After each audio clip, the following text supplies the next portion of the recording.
2. That I was almost a didn't 2. even hear it. I feel bad for Kurt. Gosh. Tough crowd. Really, Rough man. day, You're going to rough have to day. listen to a couple podcasts back just because on like 10 times speed because he did some 8s. Oh, okay. Yeah. Okay. Yeah. They were really good. Just like I'll give him credit. Just the intro is all I need to watch those, Yeah. like the first part. Okay. Yeah, got it. yeah. You don't have to wait until the end. Yeah, that'd be a shame, wouldn't it? Actually, I love your guys' content. Yeah. So, You guys were going, and we go, should we record this? And we go, yeah. Yeah. And Kirk's like, then scrambles to hit all the record buttons. yeah. So I guess the question that we were really stirring up is I asked, where do you think agriculture is either? I think the word broken came up, and or where's the least efficiencies or mindsets to help us propel us forward? So for me, I think the system is broken, and I don't mean that from a like, oh, regenerative ag versus like that argument is somebody else can have that argument. Okay, sure. I'm talking about the system from a sort of like foundational level. Let's go to the whole fertilizer game, right? So we're sitting here. Game? Yeah, it's always a game, right? So I'm Sorry, I just want to make sure I heard that right. yeah. The sales game, whatever you want to call it. You're the farmer. I'm the ag company, right? And you, Mr. Farmer, I feel nothing but like respect for, but also no envy or jealousy for you, the farmer, because you're constantly getting this chatter and this chirping in your ear. Buy our stuff. Our stuff is better than their stuff, and that company's stuff sucks, and ours is better because of this sales pitch. And then feel like it's all the same, right? So how on earth do you sort that out and make sense of that and have the time when you're trying to run a business, run a farming operation, maybe working off the farm for additional off-farm income? God knows you're busy, right? So like, how are you supposed to make sense of all that? Now, I'm putting on going to it from my perspective as a manufacturer, a small family-owned business, right? Like it's me, our warehouse guy, my business partner, right? I can't compete with. I'm not even going to name names, but y'all know the big dog, companies in ag. Like, if I put my full formulation out there, I put on my label what's in that product, now all of a sudden, how am I supposed to compete with those companies when they go leverage their massive purchasing power and they go buy raw materials at a fraction of the cost of what I can do it for? Because for me, my margin, there's only one place I'm getting margin. That's from like what I make to what I sell it for. And those companies are getting it on that end. They're getting it on the back end by like saying, hey, we're going to go buy 11 billion pounds of this. Yeah. And you know what I'm saying? It's like, Yeah. Is that a real number? It is now. I just made it up, right? That's cool. So you got margin. So like the small companies, like this one seems like the system is broken. How are companies like the small mom and pop stuff that are wanting to be innovative and wanting to do things different and wanting to bring, new things into the ag space? How are they supposed to compete? Well, they've got to figure out how do we, do the marketing without giving everything away. But then if I do that, that puts you in this terrible position of like, how am I supposed to sort through all the BS? Yep. The system is broken, and I don't know what to do about it because, like I said, God knows I'm not going to go patent my stuff, so every big ag company can knock it off. But at the same time, like I feel for you. How are you supposed to make sense of that? Well, and not only on the product side, I just get to another place where, gosh, I just want to help farmers is the abundance of data that they're getting shot down, and there's no clear way to interpret as of today. Or there is ways, but gosh, you're going to 5 different programs and unbiased. Getting the information you need. So between products and just data, I feel for you guys, and those farmers of like, how can we make that easier? How can we make that more easier to swallow when somebody walks up to your door? Yeah. Another thing I find interesting, I don't know how big of a problem it is, but it seems like there's a lot of Silicon Valley type companies or whatever that are coming into the ag space. Like they see this as like the next gold mine, right? So they're going to create a solution for a problem that may not exist so that they can come in and then like, help you see this problem or whatever. When in reality, I think that the farmer mentality and the way that I was raised on the farm, right? Like you start with the problem and then you find a solution. So it's a little bit backwards there. So I think that's why you look at familiar. But I think that's why earlier today with a guy named Kurt. Sorry, imagine that. Wild deja vu. But that's where you see I've got mad respect for like Nick Horeb, right? Harvest Profit Inc. Like you take somebody who started solving a problem for farmers with a spreadsheet, and then gets bought out for I don't know how much. I hope it was $1 billion, man. I mad respect for him with like deer. But that's because he started right with like trying to solve a problem, not creating a solution and then trying to create the problem for the solution, right? And so often that's what I see with, I don't know if Silicon Valley doesn't get that maybe there's not that much money in agriculture. Like you would say, they are like, we're going to go hit this gold mine. I don't know. But again, to me, it's part of the way the system is, and the system is broken. Yep. Okay. Josh, what do you think? It's really hard on the farmer's side to not feel hopeless, because literally everything is stacked against you. Mm-hmm. You take retail ag out. I say retail ag, I'm grouping the products. Sure. It doesn't matter who sells it, whatever. You already got things stacked against you. You've got landowners that want top dollar for rent, oftentimes unreasonable compared to markets we're in. You have weather, who is probably the biggest sledgehammer in life that we have to deal with. You have equipment costs that don't care what the market is on grain, on your commodities. You have a world government system that trades commodities that you make, and they tell you what you're going to get paid for it. You are expected to be a chemist, a mechanic, a plumber, an electrician, a tire repairman, a seed guy, a fertility master, a chemical master, a people person, a people pleaser, a negotiator, a lawyer, and all these other aspects of life in one person. And then what generally most people desire is to leave a legacy. So then you have to be a father, you have to be a husband. Yep. And it's true. And then we have product. And then you have everyone, excuse me, not done. Then you have banks who can be an asset to a farmer. They can also, don't do it. I'm not, no, I can't do it now. Do it. No. It sounds like, do it. You have banks. You have everyone taking their cut, everyone taking their share, everyone making money off of you. So many people that you as a businessman, the farmer, is reliant on just to operate. You have all of that. And then you are shamed for being a profitable human being by so many people around you, because we live in a day and age where wealth is desired, and you are ridiculed though if you achieve it, because then you did something dirty, you were bought out, someone, you had oil money, you married into it, whatever it might be. It couldn't be because of the success you made as a businessman, as a farmer. So you have all of that going on in your life while trying to remain mentally stable. And man, I'm telling you, and then you sit there and you wonder, why do I do this? And this is just pure, letting it come out. But I talk to so many guys, and they're like, why do we do this? And I think, dude, it's so that not enough farmers take enough pride in their abilities as human beings to do all of those things and still have a love for what they do. When everything's stacked against you, when you really look at it, everything's stacked, like everyone wants to be paid with your check, written to them. Now here's the thing. There's a beautiful aspect to it, that there are good people out there.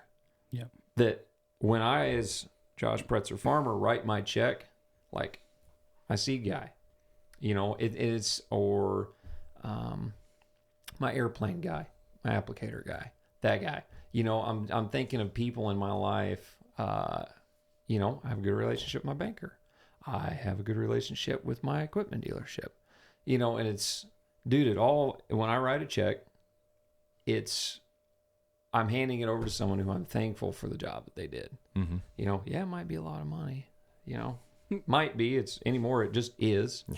And, you know, it's like, dude, I remember the last time I didn't write a 4-digit check. You know? Yeah. Oh, geez. You know, tires were only $800 for that truck. What a steal. You know, and so it's really, the farmer does have, and I had this talk with a guy who was looking at letting go of a piece of farmland. The rent was not favorable to him. Like, he's like, this does not pencil. This doesn't pencil. We got to let it go. Like, we have to, it's like the disconnect. You take agriculture out. If you're looking at buying a business that's not profitable, not something that you're wanting to be a part of, you're not going to get in it. Dude, land is no different. Land is no different. And someone might be able to make a case against that. I'd like to hear it, you know, because if so, I got some ground I could think about picking back up. But at the end of the day, anyway, finish that story. And they went, and I'm not going to name any names. They went to that person. They said, man, we can't farm this anymore. I'm sorry. I appreciate your relationship, appreciate you as a person. This is no negative to you. This does not pencil for me. And like, I have to be profitable so that my legacy continues. And if someone doesn't honor that, you have no business doing this. Yeah. Mm-hmm. Yep. Period. Yep. Period. Yep. That's toxic. Yeah. And so, you know what the landowner did? You figure out what works for you and you let me know. Now, are there cases where someone's just going to, all right, pull the plug and offer to the highest bidder? Yep. Absolutely. Yep. Absolutely. And to go back to what you said earlier, that's another part of the problem, because you're talking about all the costs and everything else. Make no mistake, if that landowner had done that, there'd have been a line of people a mile long. Absolutely. Ready to outbid each other and slit each other's throats. Yes. Some of them not even farming in the county. Some of them maybe not even farming in the state. True. Yep. That would have been there lined up to just give that money away, even if it wouldn't pencil for them either, because they got to get more land. Right. Oh, don't get me started on that. The system is broken. Yeah. It is broken. Yep. It is broken. So maybe I'll do the inverse. Okay. What's the biggest light of hope in agriculture for you, Josh? You, Kirk? I'd say the greatest asset. It turns into the greatest. I'm going to take that, and what's the greatest asset? For me personally, it's been quit doing what we're told to do and question why we're doing what we're doing. Not that what we're doing is wrong, but it really made me rethink a lot of things in my operation. That why am I doing it now? Why am I applying this here? Why, lots of whys. And just learning to ask good questions. And that's just period as a human being. You can learn to ask good questions as a human being. Any aspect, whether you're putting tires on your truck, what tires you're picking, what gas to put in your car, what food to eat, doesn't matter. If you can learn to ask good questions, you can really start to hone in on clearing a lot of that ringing in your head of everyone talking in your head. And it's people tell me, I have the what do I say this? The blessing and curse of talking to a lot of farmers. The blessing, because I hear a lot of perspectives, and the curse is I hear a lot of pain and frustration with people, and everyone feels divided. Like there's no such thing as a neighbor anymore. Like a neighbor now has a negative connotation to it. Mm-hmm. And it used to be, that's my neighbor. And that was a blessing. Mm-hmm. Yep. Now that's my neighbor, which is the guy that's competing for me with land. Mm-hmm. And, dude, I'll give a lot of credit to power of social media. Most anything has a power to be good and a power to be bad. But there's still neighbors out there, the good neighbor. Mm-hmm. And I've been fortunate to meet some of those people. And I've been fortunate to be able to connect some of those people together. Mm-hmm. Because then you can just the ability to bounce an idea off someone that you can develop a relationship with and trust is the most beneficial thing to a farmer that there, in my opinion, will ever be. It's more powerful than any product. It's more powerful than any application, any seed company, anything. And so it's like deconstructing back to ground level, getting a couple of good guys around you, and if nothing, it's like, and it's amazing the opportunities that open up. Because they say you become like your four closest, five closest people. Man, farmers need to just really assess that. If you're hanging out at the coffee shop with a bunch of guys that are having a bitch session, I'm sorry, you're just gonna be one of those guys. And so it really boils down to doing a better job of developing yourself as a human being. Put your job aside, and dude. I don't know a farmer out there. Really? No, I take that. I know a couple bad farmers. I know a lot of farmers out there, very, very brilliant people who could sell everything, pay all their bills, have a nice nest egg, and go make a crap load of money with almost no risk in an industry somewhere else if they really wanted to. Yeah. Mm-hmm. But they don't want to. Right. They don't want to. They're choosing. That's right. Yeah. Yep.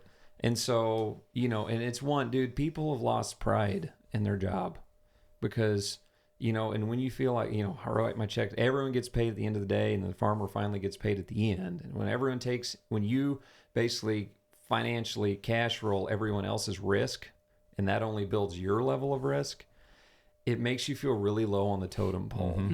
And used. I would Absolutely assume. used. Yeah. Absolutely used. The whole, why am I doing this again? Because then you're like, man, you're assigning dollars to something you don't even believe in then.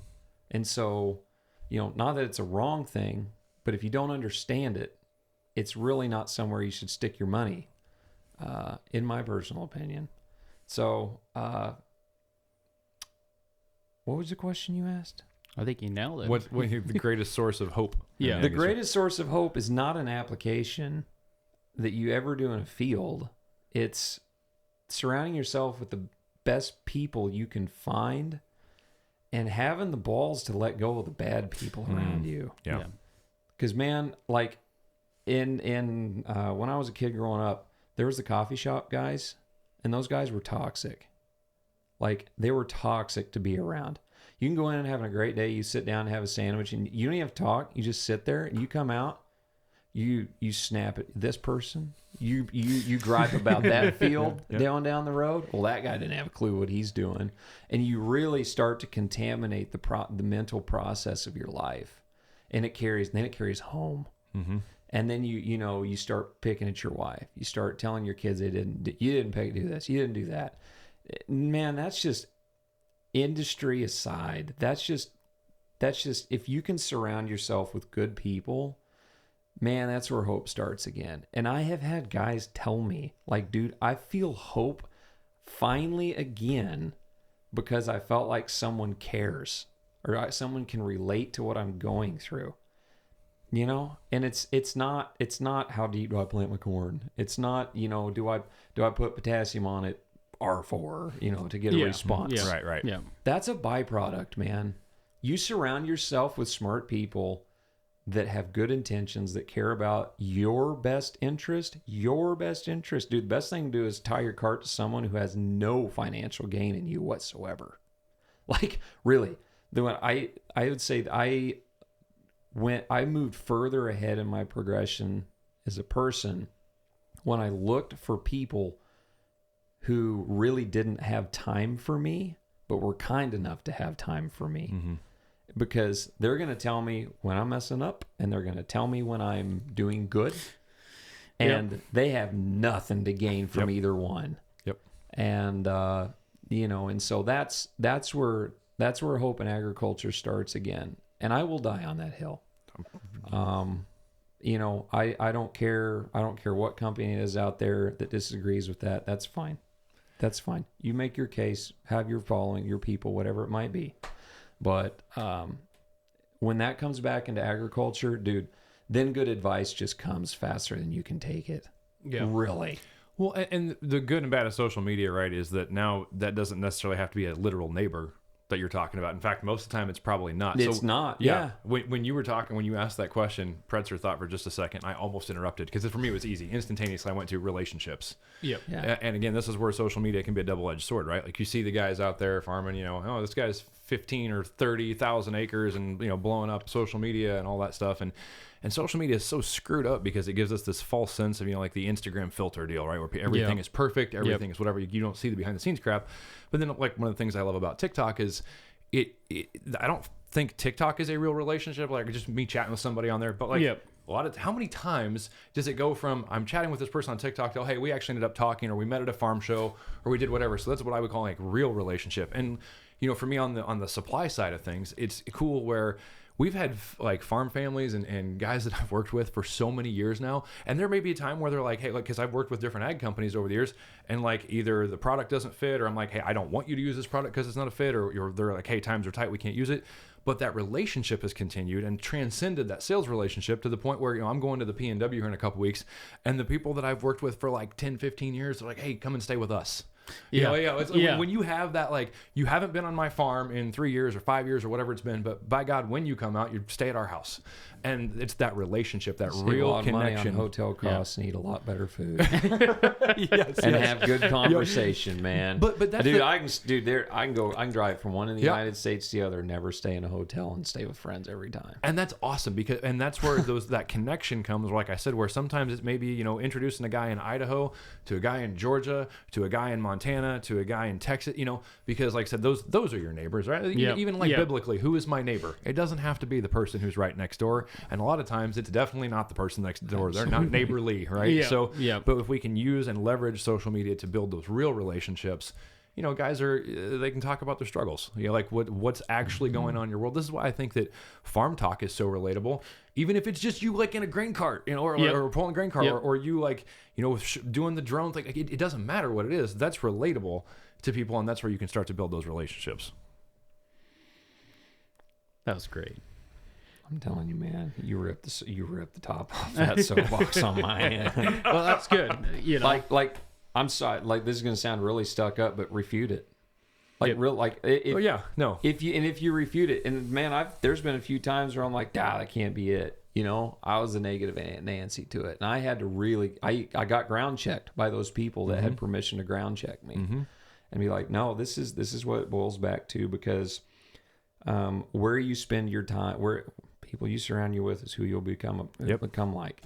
And so you have to be willing to take a chance and approach someone and talk to someone. Dude, I have been so fortunate to meet a lot of 20-year-old me's that, hey man, I don't know what to do. I don't know where to start. I'm having this problem on the farm. I can't get through to my dad, or I got through to my dad, but I need help with this, or whatever it might be. Like, really, the 20-year-old me, I'm like, man, now 31 is not old, but I've done, you're a baby. I've packed a lot of life in the last few years. Let me tell you some things that I wish I would have known when I was 20 years old, because I swear it will help you. And this has nothing to do with the crops you plant. And if you can improve in these areas, like through a lot of pain that, I realize I need to improve in these areas, I promise you'll be a better farmer. You'll be a better farmer after you become a better person. Yep. Absolutely. Oh, yeah. Absolutely. So, some of the best farmers I know are some of the best dudes. Yeah. The best dudes. Thing is like, you can go hang out with them for an afternoon or whatnot. If they never bring up an occupation, it's amazing.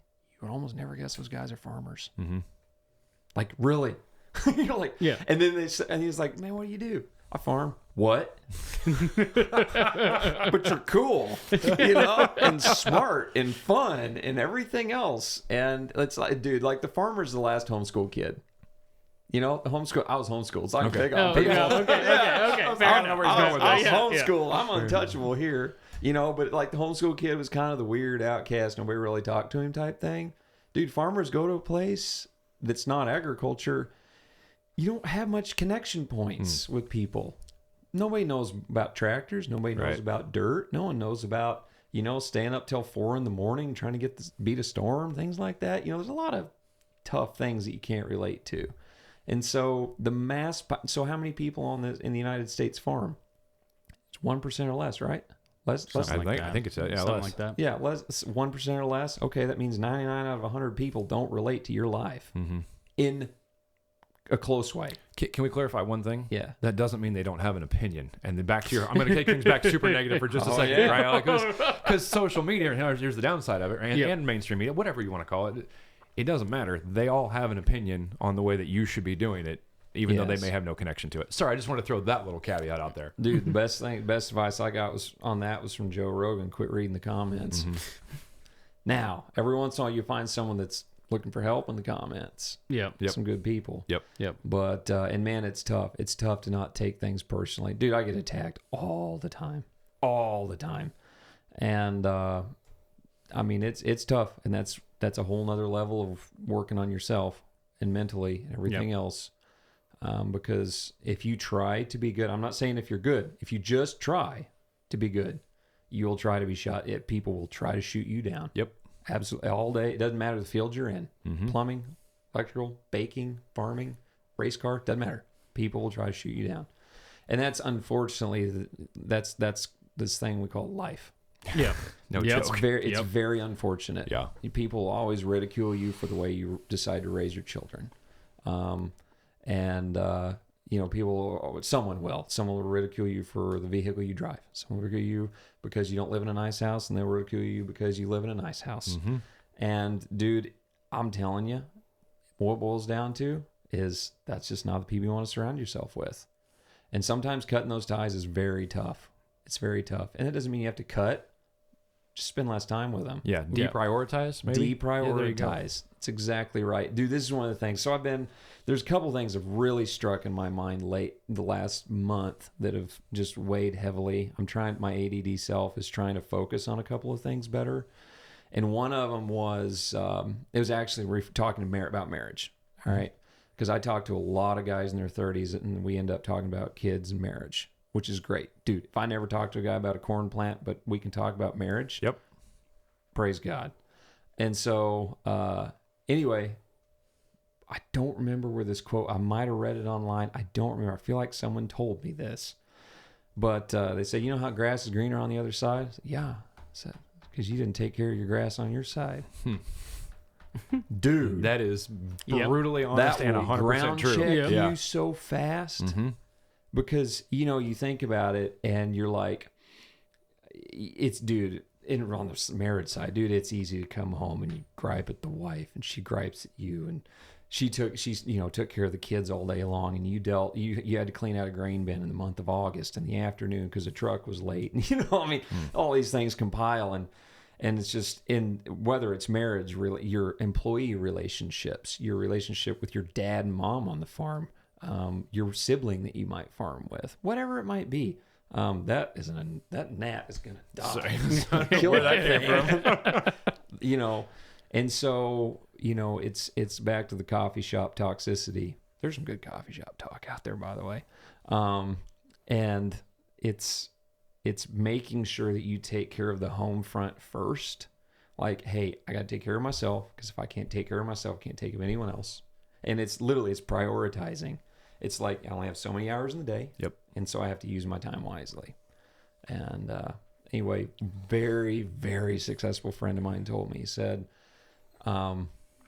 said, the wealthy use their money to buy their time back, because the difference is they have realized that's their greatest asset, not their money. Yep. And dude, that's another quote that's just really stuck in my head, and it's looking for even small areas, dude, little things. And it's like farming. You look at all the things that you're like, oh my gosh, I'm overwhelmed. Whether it's farming or relationships, whatever it might be, dude, just find one small thing to start with. Yep.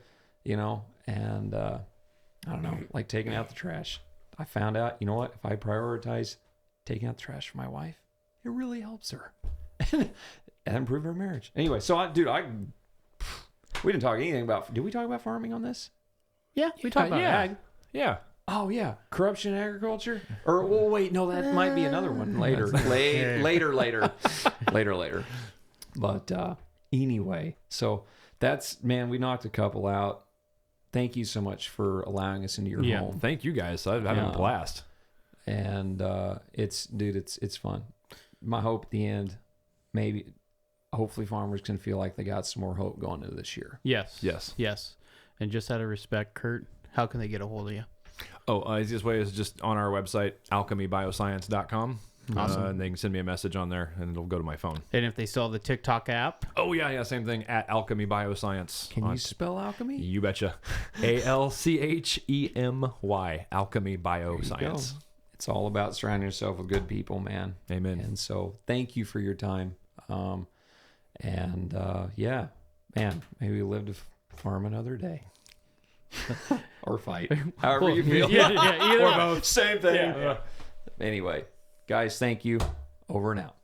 Guys, thanks for watching the content so far. If you would like to see more, be sure to subscribe to our YouTube channel. We've got all the full-length podcasts, other video information, tutorials on there. Also on all the major podcast platforms and social media sites, Facebook, Instagram, TikTok, etc. So if you like this, go ahead and check more out on all those platforms.